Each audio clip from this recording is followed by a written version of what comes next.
Ako si Nika, 23 years old. Dala na rin siguro ng kapilyahan ko ay mahilig akong magbiro sa pamilya ko, lalong-lalo na sa mga kaibigan ko. Gustong-gusto ko talaga na gumawa ng prank sa kanila. Pero para sa akin ay lambing ko lang naman iyon. Minsan nga ay nagbibihis ako bilang white lady pagkatapos tinatakot ko ang mga kapatid ko. Last month naman ay nilagyan ko ng bubble gum ang upuan ng best friend ko nang kumain kami sa isang coffee shop. Grabe ang epek lang ng reaksyon niya. Natatawa siya na naiiyak. Hindi ko alam pero nakakaramdam ako ng kakaibang saya at satisfaction kapag nakikita ko na matagumpay ang mga pranks na ginawa ko.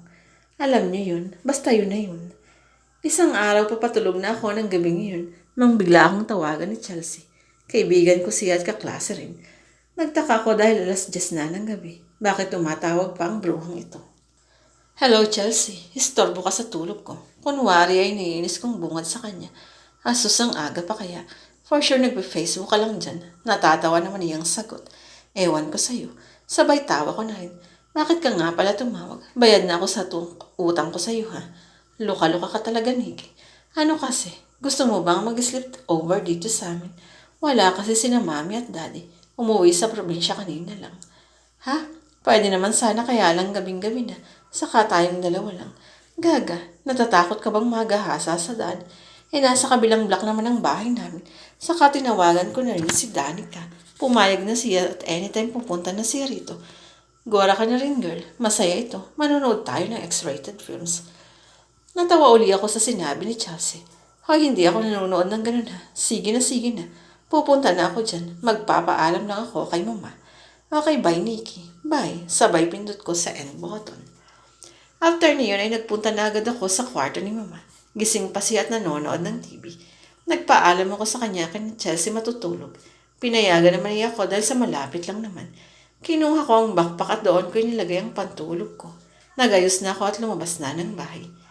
Hindi naman nakakatakot maglakad kahit mag-isa na sa lugar namin. Marami pang tao sa labas. Papaliko na ako sa block kung saan araw ng bahay ni Chelsea nang may papansin akong isang bagay sa basurahan. Isang manika. Nilapitan ko yun at medyo napangiti ako nang mapansin ko na mukha niya si Annabelle. Medyo creepy siya. Buhay na buhay kasi ang mga mata niya. Parang sa totoong tao talaga. Yung pagkakangiti niya, parang sa demonyo. Teka nga, I suddenly had a great frank idea. Matatakotin pa naman si Danica. Pwede ko itong ipantakot sa kanya mamaya. Agad kong kinuha ang manika at inilagay sa bag. Hindi naman siya malaki, kaya kasyang-kasya sa roon. Ilang sandali pa, nasa bahay na ako ni na Chelsea. Naroon na rin si Danica at nanonood sila ng Korean movie. May isang bowl ng french fries sa harap nila. So, ang hilig talaga ng dalawang ito sa cheesy movies which is ayaw ko. Mas gusto ko kasi yung comedy at horror. Minsan kasi ay doon ako nakakakuha ng ideas para sa pranks ko. O halika, Nikki. Nood tayo ng Windstruck. Yaya sa akin ni Danica. Windstruck na naman. Ilang beses na yun pinanood ah. Sabi ko sabay upo sa tabi ni Danila. Inilabas ko sa bag ang latest book na He's Into Her. Mabuti na lang at dala ko ito. Kahit paano hindi ako mabobore. Natapos ang movie na pinapanood nila. Nakakatawa sila kasi starry-eyed na naman sila. Gusto pang manood ng isa pang movie ni Chelsea pero si Danica ayaw na dahil inaantok na raw siya. Nauna na siyang pumunta sa kwarto para matulog. Bingo! Umayon talaga sa akin ang pagkakataon para maisagawa ko ang prank na iniisip ko kay Danica. Hehe. Nasa kalahatian na ang movie na pinapanood ni Chelsea nang magpaalam ko sa kanya na iinom sa kusina nila.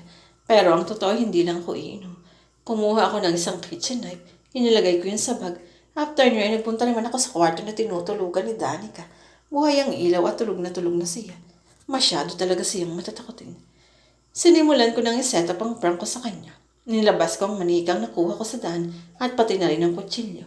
Tinanggal ko ang tali ko sa buhok at ginamit ko yun sa pantali sa kutsilyo sa kamay ng manika. Kunwari ay hawak-hawak ng manika ang kutsilyo.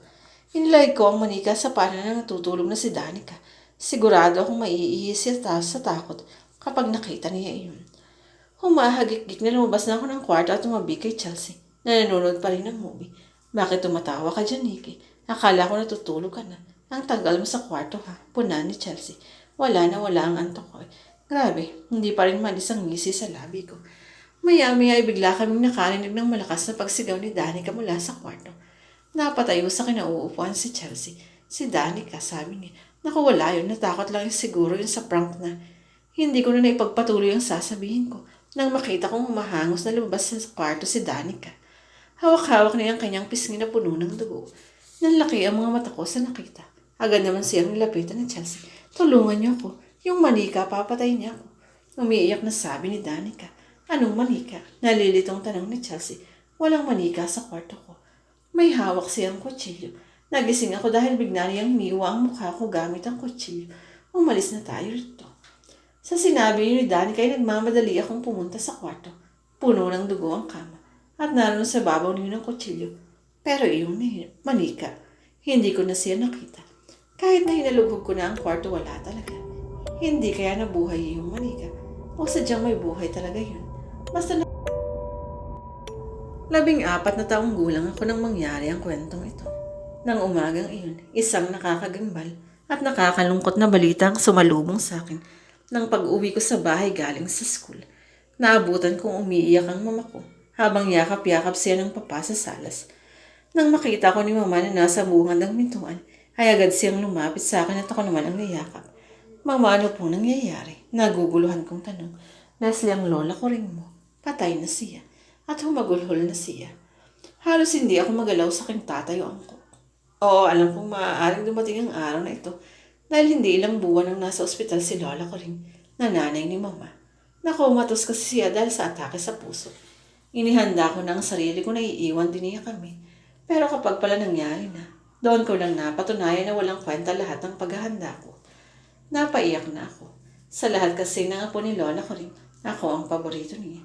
Palibhasa, kakamukha ko raw siya nung dalaga pa lang siya. Magkasama kaming natutulog sa kwarto ko noong medyo malakas pa siya. Kinabukasan agad ring naayos ang burol ni lola kanin. Dinagsa ng mga taong unang gabi ng lamay. Isa ako sa punong abala sa pag-asikaso sa mga bisita dahil si mama ay masyadong nagluluksa sa pagkawala ng kanyang mahal na ina. Leslie, anak, ang pagyugyog ni papa sa balikat ko ang gumising sa akin sa pagkakatulog. Nakatulog na pala ako sa kinauupuan ko. Pa, bakit po? Doon ka na matulog sa kwarto mo. May pasok ka pa bukas sa school, sige na. Gusto ko sanang tumanggi sa sinabi ni papa. Pero bigla kong naisip na may exam nga pala kami bukas. Sige po, papa. Teka po, si mama nasaan? Tulog na siya sa kwarto namin. Nagpaalam na ako kay papa na aakyat na sa itaas. Patay ang ilaw sa hagdan paakyat sa kwarto. Hindi pa ako nakakatapak sa unang baitang nang bigla akong matigilan. Biglang nanigas ang buong katawan ko nang makakita ko ng isang babae na nakatayo sa pinakitaas ng hagdan. Nakatagilid siya sa akin. Hindi ko makita kung sino ba ito dahil sa madilim ang mga ilaw ng sa labas na tumatago sa bintana ang nagsisilbing liwanag ng mga sandaling iyon. Nakasuot siya ng bestidang kulay puti na hanggang tuhod at ang lalong nagpagimbal sa akin ay nang makita kong nakaangat ang kanyang mga paa sa sahig.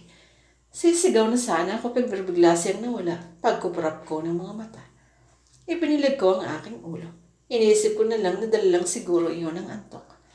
Umakyat na ako at nagpunta sa kwarto. Gusto ko pa sanang i-check si mama sa silid niya. Pero naisip kong i-istorbohin ko pa siya.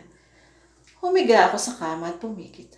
Nakakatulog na ako ng kaunti ng sunod-sunod na katok sa pinto ng kwarto ko ang nagpabalik sa akin. Mabilis ang mga katok na parang nagmamadali. Bumangon ako para buksan iyon pero wala naman akong nakitang tao sa labas. Guni-guni na naman ba iyon? Sumilip ako sa pasilyo at ganoon na lang ang kilabot ko pagtayo ng mga balahibo ko nang muli kong makita ang babae sa hagdan. Nakatayo siya sa harap ng pinto ng kwarto ni na mama at papa. Mabilis siyang kumakatok doon habang nakatingin sa akin. Hindi ako maaaring magkamali.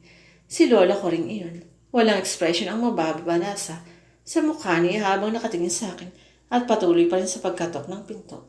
Nanginginig man ang buong katawan ko sa takot ay kinapa ko ang switch ng ilaw sa pasilyo. Nang mabuksan ko ang ilaw o kasaba niyon, ang pagkawala ni lola ko rin. Napaisip ako, bakit kumakatok si lola ko rin sa kwarto ni mama? Biglang bumaha ang kaba sa dibdib ko. Nagmamadali kong kinuha sa kwarto ang duplicate ng susi sa kwarto ni na mama at papa. Agad akong pumasok sa sila at doon nakita ko si mama na nakahiga sa sahig at bumubula ang bibig habang may ilang piraso ng sari-saring gamot sa kanyang kamay. Nang gabi ding iyon ay dinala namin sa ospital si mama. Mabuti na lang at nailigtas siya ng mga doktor sa pagtatangka niyang magpakamatay. Nalaman namin kay Mama na kaya siya nagtangkang magpakamatay ay dahil nabasa niya sa diary ni Lola Coring at nalaman niyang ampun lang siya. Kinausap siya ni Papa ng masinsin at nangako siyang hindi na niya uulitin iyon. Hanggang ngayon ay iniisip ko pa rin kung si Lola Coring nga bang babaeng nagpakita sa akin ng gabing ngayon. Pero si Lola Coring man iyon o hindi, nagpapasalamat ako sa kanya dahil siya